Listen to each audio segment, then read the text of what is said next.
Let's take you back now to where the Democratic Alliance is unveiling its manifesto for the 4th of November 2026 local government elections, outlining what it says is its most comprehensive plan yet to fix struggling municipalities. Ayanda, we're back to you once again, and we're expecting, I guess, the crux of the program to get underway at about 11 o'clock this morning. But a lot has been said already by the speakers so far from the Democratic Alliance about how they plan to fix South Africa. For service delivery and the mayor, Chris is vying for a second term in office. He accepted the Democratic Alliance's nomination. Welcome to the municipality that is investing. All right, struggling to hear you there, Griselda, but welcome back to the Mary Fitzgerald Square. We're still at the part of the program where we're listening into the word from the mayoral candidates of the different cities. So far, we've heard from Helen Ziller, who's vying, of course, for the chains in Johannesburg. The mayoral candidate in Ekurhuleni, Celia Brink, has just spoken, who, of course, is trying to get back into the mayor's chair in the city of Tshwane. Part of what he's spoken about is knowing the individuals, he says, who are draining the coffers of the city of Tshwane. He, too, is making a special appeal that those in the country's capital give them a big enough vote so that they don't have to necessarily go into coalitions, which they believe have contributed significantly to the instability not only in that city, but certainly in many others as well throughout the country.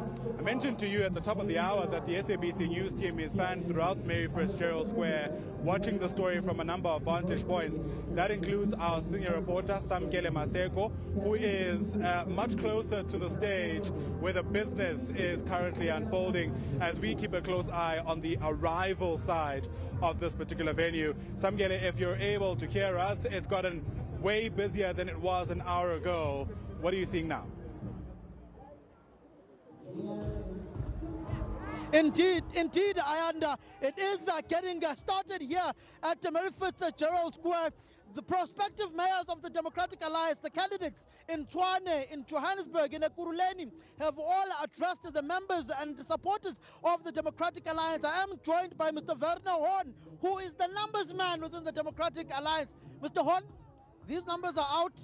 They are here in their numbers, but the proof is in the pudding. On the 4th of November, what are your projections? What is your overall current polling from your perspective? No, man, today's about the manifesto launch, Samkele. Don't be naughty now. But let me say this. We, of course, have a world-class polling operation. And in Gauteng, but really countrywide, it shows massive potential for the DA on the 4th of November. When you're looking at the manifesto, particularly, what are some of the key highlights that will be within that speech? I know you are part of the people who look and drafts the manifesto of the DA.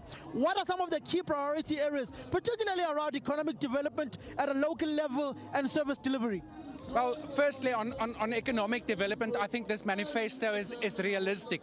So we're not going to promise the creation of 500,000 jobs or 2 million jobs if we get into government. But what this manifesto does is to say, based on our governance experience where we are in government, and it's quite clear, whether it's Midvaal in Gauteng, whether it's Umgeni in KZN, Kouga in the Eastern Cape or the Western Cape, where we are in government, unemployment rates are lower. So by putting into place good systems, solid infrastructure, cutting red tape, and not expecting bribes for investments, you do unlock economic growth if you follow these basic rules. So we will continue to introduce measures where we get into government to cut red tape, to ensure that there's solid infrastructure, reliable services, so that whoever wants to come and invest, which will create jobs, will feel that they are supported rather than hampered by their local government. For instance, if you were to go to Gqeberha, PE, Hanif Wilson is your mayoral candidate within that municipality. Nelson Mandela Bay is sitting on 3.8 billion rands in cash reserves that they are unable to use because of governance failures. How do you fix a municipality like that, which is broken inside when it comes to the administrators of that particular municipality on governance and providing services to the people? Yeah, so Anif is in eThekwini, Durban. Retief Odendaal is in Gqeberha. And you're quite correct. Of course, Treasury will put a halt to the further erosion of capital where there's not solid management and governance systems in place. So what our manifesto is bringing, which is not something novel, but what we're putting a huge emphasis on, is to partner with private enterprise. So it is about partnerships that can ensure good service delivery. It's about ring-fencing electricity and water money to reinvest into infrastructure. And it is about recruiting over time a solid team of experts, technical and financial experts, which will ultimately lead to a situation where you won't get the adverse audit findings, the adverse management findings anymore, and which will then allow you to go to the bank, so to speak, on your cash reserves where they are still in place. Sadly, of course, in most municipalities governed by the ANC, there's no cash reserves left. So in that sense, Gqeberha, Nelson Mandela Bay is in a slightly more privileged position than many other municipalities. Who's going to take the decisions? It is going to be the DA leaders in the country, or is it going to be some individuals who are former leaders of the DA, either in Dubai or in the United Kingdom? What decision are you talking about now? Resolve communications. No. The DA has a federal executive. We have a leadership. We've never shied away from the fact of involving elders of the party. And if they are in private enterprise and they have something to offer, we won't close the doors on them. But we are a party that's governed by the federal executive and the federal leadership, and South Africans can be assured of that. But some can say that is state capture, that is Bell Pottinger 101 or 102. That is the Gupta model now being implemented by the DA disguised as former leaders of the party. No, absolutely not. The Bell Pottinger model was, of course, to siphon public funds rather than spend it on the public, on services. So every consultant we've ever consulted, the aim of that consultation was to improve governance, to improve service delivery, and to make government more efficient. Is Ryan Coetzee going to be involved in the negotiations for coalitions after the 4th of November?